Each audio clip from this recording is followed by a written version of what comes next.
Mga kananay, siyempre tapos na kami mag-ayos ng aming gamit sa aming room. Kailangan na namin lumabas para makita namin ang ganda nitong paligid ng Honolulu para masulit yung aming araw dito. Kasi saglit lang naman kami dito eh. Kaya kailangan labas na at gumala. Alam niyo yung mga nakasama namin sa zipline, mga nandito rin sila. Oo, nagkita-kita kami dito. Tsaka yung nakasama namin sa island hopping, yung si Bangladesh. Andito rin. Kasama namin sa van na hinatid kami dito.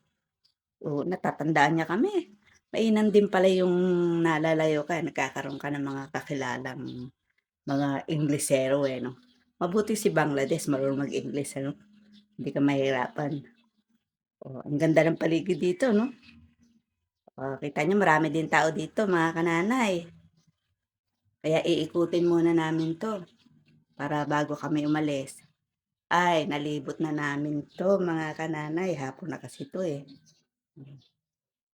Malapit nang lumubog ang araw dito. May mga nagsasambating pa dito.